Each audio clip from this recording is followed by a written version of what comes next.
All right, we're going to start chapter 14, section 1, which is about DNA as the genetic material, how we came to figure that out, and how it does its most fundamental job, which is replicate.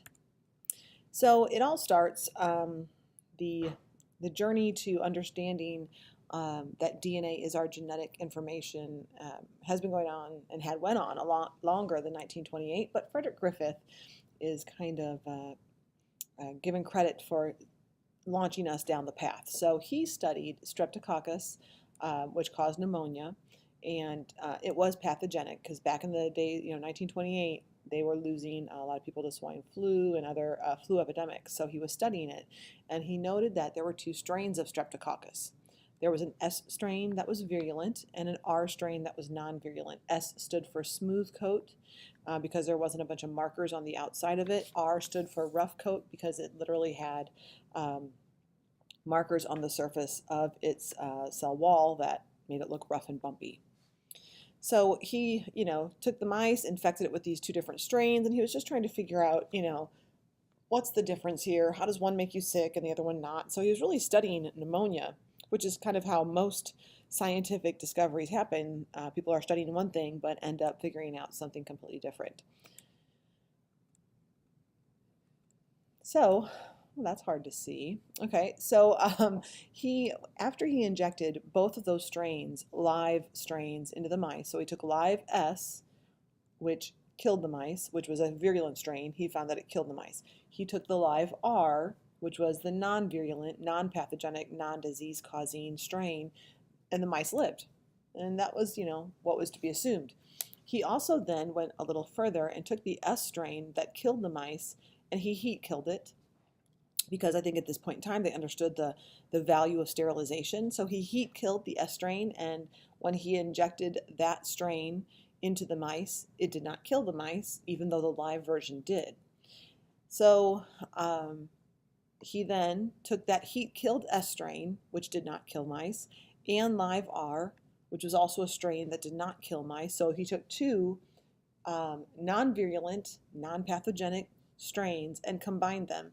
And when he did, it ended up killing the mice. The mice developed pneumonia and they died. So there is an image of the live virulent strain, right, killing the mice. The live non-virulent strain, mice live. The heat-killed virulent strain, the mice live. But then the mixture of the two, heat-killed and live non-virulent, or heat-killed S and live R, the mice died. And when he did an autopsy on them, he found that their lungs did contain pneumonia, the S strain pneumonia. So from that, he said something must be transforming the live R strain into the virulent S strain. So some kind of information was being passed from the dead S strain cells into the live R strain. And now we understand that to be that the genetic material from the dead S was being transferred to the live R. And so hence the term transformation. And so Griffith was really just credited with discovering transformation, that transformation happened. He didn't know how it happened, but he just said that this process occurs. So then in 1944, Avery, McLeod, and McCarty repeated what he did, but instead of just taking the entire strain of bacteria, they took purified cell extract. So they would take that heat-killed S and live R, combine them, but they would then put in the heat-killed S, they would take an enzyme that breaks down proteins and get rid of all the proteins, and then put that with the R strain, and it could still transform. It wasn't until they added, so they were adding enzymes one at a time, getting rid of components of cells, so proteins, lipids, that make up cell membranes, sugars that make up cell walls. They used RNA digesting enzymes to get rid of RNA.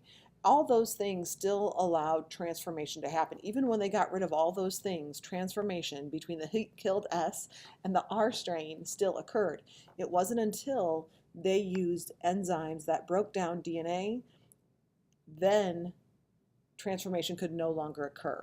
So that destroyed so the DNA digesting enzymes destroyed the transforming ability. this gave support to the idea that DNA is actually the genetic material that's being passed from one organism to the next. A little while later, less than 10 years later, Hershey and Chase, they were investigating something called a bacteriophage. A phage is another way to say virus, and a bacteriophage is a virus that infects bacteria. So they were trying to figure out what was it about the virus that was actually going into the bacteria, because they understood the reproductive cycle of a virus, that the virus has to send something into the bacterial cell in order to make more viruses, because they knew that those viruses then, kind of burst out of the bacterial cell. So they knew that these phages, these bacteriophages, were only made of DNA and protein. They're pretty simple. They have a DNA nucleic acid core surrounded by a protein coat. And so the experiment was to see which one of those molecules, was it DNA or was it protein? Because there was a pretty strong contingent out there for protein being the transforming principle. Everybody was still trying to solve that mystery that Griffith set forth. What is our transforming principle? So the two front runners there were DNA and protein. And so Hershey and Chase were trying to figure that out, and using bacteriophages, which are only made of protein and DNA, to figure out, what part of the virus actually gets injected into the bacteria. So they labeled the bacteria DNA with radioactive phosphorus, because we know phosphorus is a major component of DNA, right? The sugar phosphate backbone.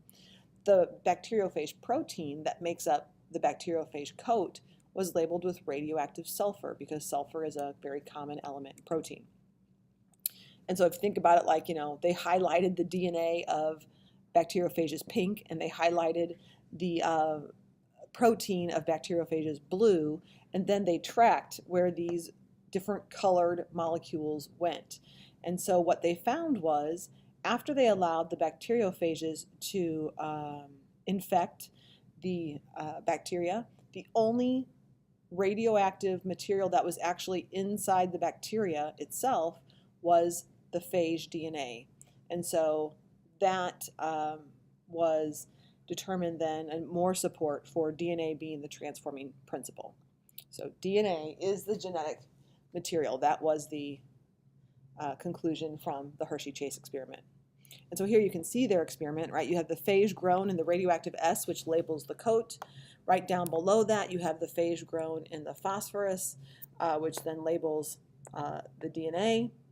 And then you allow those two different cultures of bacteriophages to infect the bacteria, and just look to see, well, what's actually, where is these different radioactive things? So the sulfur labeled bacteriophages, all of the radioactivity was found in the supernatant, the fluid, not the actual bacterial pellet at the bottom of the test tube. When they spun the phosphorus labeled bacteriophage in the little blender in the centrifuge, all the bacteria goes to the bottom. Well, all the radioactivity was in that pellet. So that's what proved that DNA was the transforming principle.